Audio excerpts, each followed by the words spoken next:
पाली भाषा का मतलब क्या है? ये पाली भाषा तथागत बुद्ध के समय यानी प्राकृत की भाषा इसको बोलते हैं। इसकी हर एक शब्द में गहराई होती है। पाली अपने आप में लगता है संस्कृत जैसा, पर ये संस्कृत नहीं है। संस्कृत से काफी अलग है। संस्कृत बाद का चीज है, उसके बारे में हम आगे चर्चा कर सकते हैं। परंतु जो संस्कृत है, संस्कृत से पहले का चीज जो था, जो हमारे यहाँ के पूर्वज आपसी विचार विमर्श के लिए जो शब्द का प्रयोग करते थे, जिसमें बात विचार करते थे, वो पाली शब्द था, वो पाली विषय था। और तथागत बुद्ध का सारा उपदेश था, जो तथागत बुद्ध अपने जीवन काल में जो उपदेश देते थे समस्त मानव कल्याण के लिए, मानव जीवन के कल्याण के लिए, वो समस्त उपदेश पाली भाषा में। उसी पाली भाषा में पहले हम लोगों ने तथागत बुद्ध को नमन किया। तथागत बुद्ध को नमन करने के लिए जो हम लोग पंक्ति दोहरा रहे थे, वो लाइन था कि नमो तस्स भगवतो अरहतो सम्मा सम्बुद्धस्स। मतलब कि नमो तस्स भगवतो अरहतो सम्मा सम्बुद्धस्स का मतलब होता है कि मैं सबसे पहले उन भगवान अरहत सम्यक संबुद्ध को नमस्कार करता हूँ। इसी बात को हम लोग 3 बार दोहरा रहे थे। फिर वही बात थी कि मैं सबसे पहले उन भगवान सम्यक संबुद्ध अरहत को नमस्कार करता हूँ। तथागत बुद्ध को नमस्कार करने के बाद, नमन करने के बाद, हम लोग जो दूसरी लाइन, जो दूसरी पंक्ति दोहरा रहे थे, वो त्रिशरण था।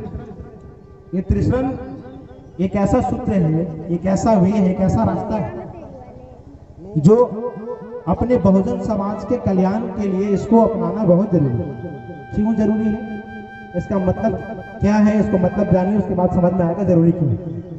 त्रिशरण की जो पहली पंक्ति है हम लोग दोहरा रहे थे, उसमें था बुद्धम शरणम गच्छामि। बुद्धम शरणम गच्छामि का कतई मतलब नहीं होता है कि मैं बुद्ध को मानता हूँ, मैं बुद्ध के विचार में जाऊंगा, मैं भगवान बुद्ध को मान रहा हूँ, इसका मतलब नहीं है बुद्धम शरणम गच्छामि। बुद्धम शरणम गच्छामि के डिक्शनरी में इसका कोई उल्लेख नहीं है कि मैं बुद्ध को मानूंगा तो ही बुद्धम शरणम गच्छामि कहलाऊंगा, ऐसा नहीं है। बुद्धम शरणम गच्छामि का मतलब होता है कि मैं बुद्धि, विवेक, शिक्षा के रास्ते जाने का, जो शिक्षा लेने का प्रयास कर रहा हूँ, मैं शिक्षा के शरण में जाता हूँ। बुद्धम शरणम गच्छामि यानी बुद्धि का शरण में जाता हूँ। बुद्धि का मतलब वैसा स्थान, वैसी चीज जो हमें अपने जीवन में आगे बढ़ने की प्रेरणा देती है, हमें बुद्धि कहलाती है। मैं उन चीजों को अपनाने के लिए, उन चीजों को तोड़ने के लिए बुद्ध का शरण में जाऊँ, ये तब बुद्ध की शरण में, तब यहाँ पे बुद्ध आ जाते हैं। क्योंकि हमें और हमारे संपूर्ण जीवन को संतुलित बनाए रखने के लिए ये त्रिशरण बहुत जरूरी है, जिसमें कि पहली लाइन है बुद्धम शरणम गच्छामि। अगर शिक्षा ना हो तो हम किसी काम के नहीं हैं। शिक्षा बहुत जरूरी है, इसलिए तथागत बुद्ध अपने जीवन काल में बहुत बड़े ज्ञानी थे। उनको आगे के आने वाली पीढ़ियों के बारे में सारी चीजों का ज्ञान था, आभास था, उन्हें पता था कि आने वाली पीढ़ियां शिक्षा से दूर ना हो जाए, इसलिए उन्होंने इस प्रकार के सूत्र बनाए। पहला सूत्र बनाया बुद्धम शरणम गच्छामि। उनको मालूम था कि आने वाली पीढ़ियां जो ब्राह्मण वर्ग के गुलाम है, जो नीचे वाले तबके के लोग हैं, जिनको सताया गया है, उनको पढ़ने नहीं दिया जाएगा, इसलिए उन्होंने सूत्र बनाया कि बुद्धम शरणम गच्छामि। आज अगर बुद्धम शरणम गच्छामि कहते हैं तो लोग समझते हैं कि ये बुद्धिस्ट का बात कर रहा है, ये फलाना ढिकाना बात करता है। ये ऐसा नहीं है। बुद्धम शरणम गच्छामि का मतलब होता है कि मैं बुद्धि के शरण में जाता हूँ, मैं बुद्धि ग्रहण करने का प्रतिज्ञा करता हूँ, प्रण लेता हूँ, ये होता है बुद्धम शरणम गच्छामि। और दूसरी पंक्ति जो दोहरा रहे थे, बुद्धम शरणम गच्छामि के बाद जो दूसरी लाइन हमारी धम्मम शरणम गच्छामि, यानी धम्मम शरणम गच्छामि का मतलब होता है धम्म, यानी कि प्रकृति का वैसा नियम जो कि सर्वसामान्य हो, सर्वमान्य हो, जो सभी के लिए इक्वलिटी की बात करती हो, बराबरी की बात करती हो, जो संपूर्ण विश्व के कल्याण हित में बात करती हो, वो धम्म होता है। धम्म का मतलब यानी कि प्राकृत का नियम, प्राकृत का वो नियम जो प्रकृति ने अपने सजगता से हिसाब से बनाए रखे, सजाए रखे, स्टेप बाय स्टेप। इसके बाद ये होता है, इसके बाद ये होता है, यानी जिसका जन्म हुआ उसका मृत्यु निश्चित है, प्रकृति का नियम है, सत्य है। यानी इस सत्यता को बनाए रखने के लिए मुझे धम्म के शरण में जाने की आवश्यकता है। धम्म का शरण मतलब मैं बुद्ध, धम्म का मतलब धर्म नहीं है, धम्म और धर्म काफी अलग है। यही इसी बात को समझना है हमें उलझाने के लिए लोगों ने धर्म बनाया, और हमें बाबा साहब ने धर्म से बचाए रखने के लिए क्या बनाया? संविधान बनाया। इसी धर्म से बचाने के लिए बाबा साहब ने हमें संविधान दिया है और ज्ञान की बात कही है, क्योंकि ये धर्म हमें गुलाम बनाया है। इसी बात पे एक लाइन है, मुझे याद आ रही है अभी, कि धर्म ने हमें अछूत कहा, धर्म ने हमें अछूत कहा, तेरे संविधान से बने इंसान धन्य है तू बाबा साहब, धन्य है तेरा संविधान, धन्य है तेरा संविधान। ये क्यों जरूरत है? डॉक्टर बाबा साहब अम्बेडकर ने अपने जीवन काल में वो यातनाएं देखी थी, वो जीवन का एक रास्ता इतना कष्ट देखे थे, इसके बारे में हम आगे प्रकाश डालेंगे। फिलहाल हम त्रिशरण का जो पाठ समझ रहे थे, उसका दूसरा लाइन था कि धम्म के शरण में जाने के लिए। वो जो धम्म है ये प्राकृत ही धम्म है। धम्म और धर्म में यही फंसना नहीं है, हमें समझना होगा धर्म क्या है, धर्म क्या है, यहीं पे समझना है हमें।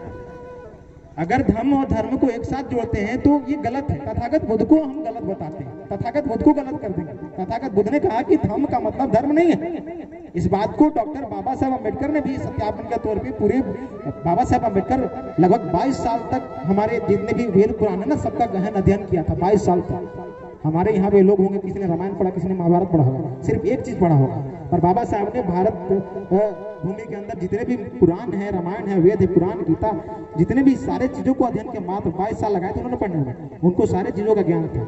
इसलिए बाबा साहब ने भी इस बात को सत्यापन किया कि धर्म और धर्म में फर्क होता है। धर्म क्या है? आपको आजादी दिलाती है, और धर्म क्या है? आपको गुलाम बनाता है। यही समझना है। ये लाइन है दूसरा, धम्मं शरणं गच्छामि। हमें आजादी वाले रास्ता चाहिए, प्राकृत का रास्ता चाहिए। प्राकृत कहती है कि आप स्वतंत्र हो। प्राकृत का नियम है कि सारे मानव का जन्म जो है एक ही विधि विधान से होता है। सारे लोग के अंदर इक्वलिटी है सर। फ्रेंडलिटी बनाए रखने के लिए हमें धर्म की आवश्यकता है, माने बंधुत्व बनाए रखने के लिए धर्म की आवश्यकता है। तीसरी जो लाइन है, तीसरी जो पंक्ति है, संघम शरणं गच्छामि। ये संघम शरणं गच्छामि का मतलब क्या होता है? पहला हम लोग बुद्धि के शरण में चले गए, दूसरा धर्म अपना लिए, प्रकृति के नियम के हिसाब से चल रहे हैं, जो उन्होंने बताया मेरे पूर्वजों उसके हिसाब से चल रहे हैं। अब ये संघ क्या है? यानी जब हम बुद्धि हमारे अंदर आएगी, हम खुद जागृत होंगे, प्रकृति के नियम के हिसाब से चलेंगे, तो अब हमको संघ बनाना है। यानी कि जब मैं जगह, मुझे समझदारी आई, मुझे जरूरत है अपने समाज के लोगों के बीच जा के इस बात को बताना कि ये चीज गलत है, ये चीज सही है, इसको करना है यहाँ पे। इसके लिए तथागत बुद्ध ने अपने पूरे जीवन में पूरे पैदल यात्रा, उसमें गाड़ी नहीं हुई थी, पैदल करके पूरे विश्व में इस बात को फैलाया कि बुद्ध, धम्म और संघ, यही तीन जो है संपूर्ण मानव जीवन का कल्याण का उत्तम और सुगम रास्ता है। ये हुआ धम्म और संघ का रास्ता, त्रिशरण का मतलब। उसके आगे त्रिशरण के बाद हम लोग अभी पंचशील कर रहे थे। पंचशील में जो लाइन दोहरा रहे थे हम लोग, पंचशील देखिए ये बात बहुत ही सुगम है, अलग है। पंचशील कहीं ना कहीं हम मौजूद यहाँ पे सभी यहाँ पे मौजूद नहीं, संपूर्ण विश्व के लोगों के अंदर पंचशील के 5 गुणों में से एक न एक गुण सब में विद्यमान जरूर रहता है, सब में मौजूद है। समझिए सिर्फ एक गुण होकर हम लोग इतने बढ़िया बन सकते हैं, ज्ञान होता है। यदि 5 शील यानी तथागत बुद्ध और भगवान बुद्ध के द्वारा बताए गए 5 शीलों का अगर हम अनुसरण करते हैं, प्रतिदिन अपने जीवन में उतारते हैं, तो हमारा जीवन बिल्कुल इंसानी जीवन हो जाएगा। पहला जो लाइन है पंचशील का, वो लाइन है पाणाति पाता बेरमणि सिक्खापदं समादयामि। ये लाइन तथागत बुद्ध ने क्यों कहा, क्यों आवश्यक है इस लाइन को, इसको समझिए। तथागत बुद्ध ने कहा अपने पहले शील में कि पाणाति पाता बेरमणि सिक्खापदं समादयामि, यानी कि अकारण यानी बिना कारण के किसी प्राणी हिंसा ना करने के, किसी जीव का वध न करने का शिक्षा ग्रहण करते हैं। ऐसा पहला तथागत बुद्ध का वाक्य है। भगवान बुद्ध का पहला विचार कहता है, पहला शील कहता है कि बिना कारण मैं किसी प्राणी हिंसा से दूर रहने का शिक्षा ग्रहण करता हूं। ये भगवान बुद्ध की पहला शील बताती है, यानी कि बिना कारण मुझे किसी जीव की हत्या नहीं करनी। ये तथागत बुद्ध का विचार है, और ये तथागत बुद्ध के विचार को डॉक्टर बाबा साहब अम्बेडकर ने हमें और अपने दबे कुचले शोषित बहुजनों तक, उनके घर तक, उनके कान तक इस बात को पहुंचाई कि हमें अकारण पशु हिंसा, अकारण प्राणी हिंसा नहीं करनी है। इसका मतलब ये नहीं है कि हम रास्ते में जा रहे हैं, कोई जहरीला सांप है या फिर कोई भी जीव है जो हमें मार रहा है तो हम नहीं मारेंगे। अपने बचाव के पक्ष में किए गए प्रहार को, इसमें ये कोई गलत नहीं है। अपने बचाव के पक्ष में किए गए सामने वाले शत्रु पे प्रहार जो है गलत नहीं होता है। इस बात को तथागत बुद्ध ने इस पंक्ति के माध्यम से समझाया कि पाणाति पाता बेरमणि सिक्खापदं समादयामि। अकारण पशु हिंसा नहीं करना, बिना कारण के हम किसी जीव की हत्या नहीं करेंगे, और ऐसा शिक्षा ग्रहण करते हैं। इसका मतलब होता है। दूसरी पंक्ति जो है आदिन्य दाना बेरमणि शिक्षा पदम समादयामि। मतलब पहली पंक्ति में साफ कह दिया उन्होंने कि मैं किसी जीव का हत्या नहीं करूंगा बिना कारण। दूसरी पंक्ति में कितनी बढ़िया सजगता से बताता है तथागत बुद्ध का विचार देखिए कितना उत्तम और उतना ज्ञानी, क्योंकि तथागत बुद्ध के पास वो सारी ज्ञान थी। उन्हें पता था कि संपूर्ण विश्व के कल्याण के लिए कुछ ऐसे सूत्र होने चाहिए जो कि हर एक मानव का जीवन में अनुसरण होगा। इसलिए उन्होंने पंचशील का निर्माण किया। और पंचशील का एक एक लाइन अगर हम लोग समझें और अपने जीवन में उतारने का प्रयास करें तो हम लोग इंसानी जीवन में अपने आप को सक्षम मान सकते हैं। हम लोग अभी मानव हैं, संपूर्ण जीव की योनियों में मानव जाति जो है सर्वश्रेष्ठ है, सबसे ऊपर रखा गया इन्हें। इसीलिए तथागत बुद्ध ने बताया कि सर्वश्रेष्ठ प्राणी को इन 5 शीलों का पालन करना है। जो पहला शील हुआ पानातिपाता बेरमणि शिक्षापदम समादयामि, यानी अकारण प्राणी हिंसा नहीं करेंगे। दूसरा शील जो हुआ, अभी जो दूसरे शील के ऊपर हम लोग फोकस कर रहे हैं, ध्यान दे रहे हैं कि आदिन्य दाना बेरमणि शिक्षापदम समादयामि, यानी आदिन्य दाना बेरमणि का मतलब होता है कि मैं बिना पूछे बिना कहे किसी दूसरे की वस्तु अपने प्रयोग में न लाने का शिक्षा ग्रहण करता हूं। आप मान लीजिए किन्हीं का वस्तु रखा हुआ यहाँ पे, हम उनसे बगैर पूछे उसको अपने इस्तेमाल में लाते हैं, ये कहीं ना कहीं गलत है। ये पाप की योनि में आता है। इसको पाप का मतलब, पाप पुण्य का मतलब ये वो नहीं है जो आप समझ रहे हैं, उसके बारे में बताएंगे आगे। परंतु ये पाप का मतलब क्या है, ये गलत है।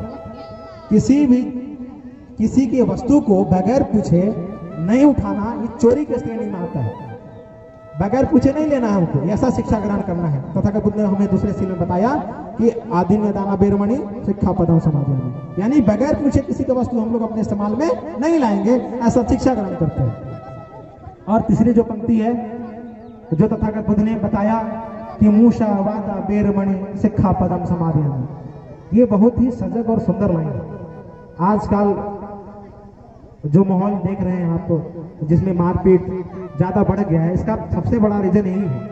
आपसी विवाद का, आपसी मतभेद का कारण यही है कि हम भगवान बुद्ध के दिए हुए तीसरे शील का पालन नहीं कर रहे हैं। उसका मतलब होता है मूसा वादा बेरमणि शिक्षापदम समादयामि का, कि आप या हम किसी दूसरे का चुगली नहीं करेंगे, किसी दूसरे के पीठ पीछे किसी की बात नहीं करेंगे, उसकी बुराई नहीं करेंगे, ऐसा नहीं करने का शिक्षा ग्रहण करेंगे। ऐसा बात तीसरी लाइन में कही गई है।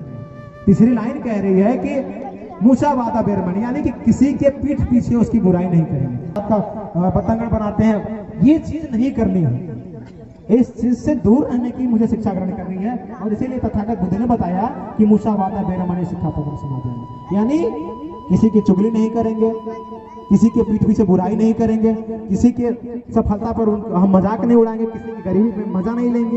ये है मूसा वादा बेरमणि। और उसके आगे जो चौथी पंक्ति जी था, जो चौथा शील है, वो चौथा शील था सूरा मेरे मज पमाद ठाना बेरमणि शिक्षापदम समादयामि।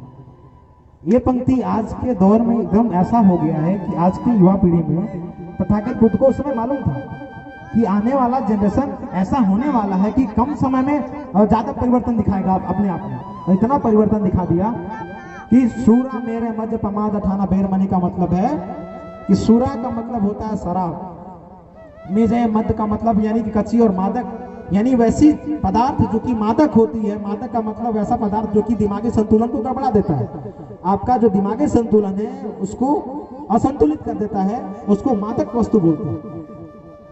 वो मादक पदार्थ जो है, जैसे शराब हो गया, तंबाकू हो गया, गुटखा पान, ये सब जो चीजें मादक वस्तु हैं, इसको ऐसे यानी कि नशीले चीजों का सेवन ना करने का शिक्षा ग्रहण करते हैं। तथागत बुद्ध का चौथा शील यही कहता है।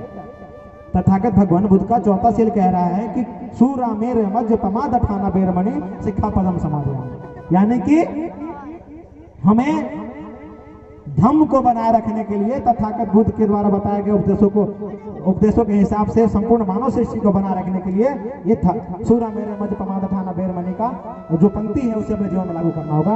हमको मुझे शराब से दूर रहना होगा, वैसी नशीले पदार्थ जिससे आप असंतुलित हो जाते हो, आपा से बाहर हो जाते हो, उनको सेवन में नहीं लाएंगे, ऐसा शिक्षा ग्रहण करना है। ये चौथी पंक्ति। पर आज के माहौल में जो युवा लोग भी हैं वो भी अपने आप को अलग रूप में ढाल लेते हैं, शराब का नशा करते हैं, गुटखे पान का नशा करते हैं, इनसे बचना है मुझे। भगवान बुद्ध के बाद भगवान बुद्ध के बाद बाबा साहब ने इस चीज को बहुत गहराई से देखा था। आपको मालूम होना चाहिए कि भगवान बुद्ध के बाद अगर उनकी विचारों को पूरे राज्य में फैलाया तो सम्राट अशोक ने फैलाया, और सम्राट अशोक के बाद अगर बहुत ज्यादा मात्रा में अगर अपने उस तथागत भगवान बुद्ध के विचारों को बचाए रखने का प्रयास किया, वो डॉक्टर बाबा साहब अम्बेडकर थे। उस लाइन में उन्होंने बाबा साहब अम्बेडकर ने इस पंक्ति को ज्यादा फोकस कराया। अपने समाज में जो गरीबी से दबे हुए लोग थे, गरीबी से दबे होने के बाद भी वो लोग शराब का नशा करते हैं, बताइए ना।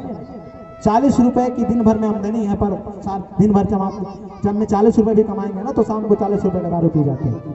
ये बहुत ही दयनीय स्थिति है अपने समाज की। इसी कारण से अपना समाज प्रगति नहीं कर रहा।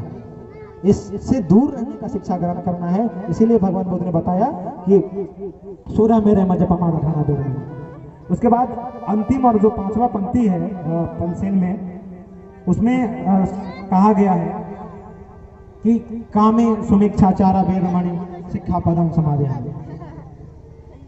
कामे सुमिक्षाचारा वेदमणि शिक्षापदम समादयामि, इसका मतलब है कि मैं व्यभिचार नहीं करने का शिक्षा ग्रहण करता हूं। व्यभिचार का मतलब यानी जो शादीशुदा पुरुष है, यानी जो शादीशुदा महिला है, वो पराय स्त्री या पराय पुरुष के ऊपर अपना गलत नजर नहीं रखेंगे।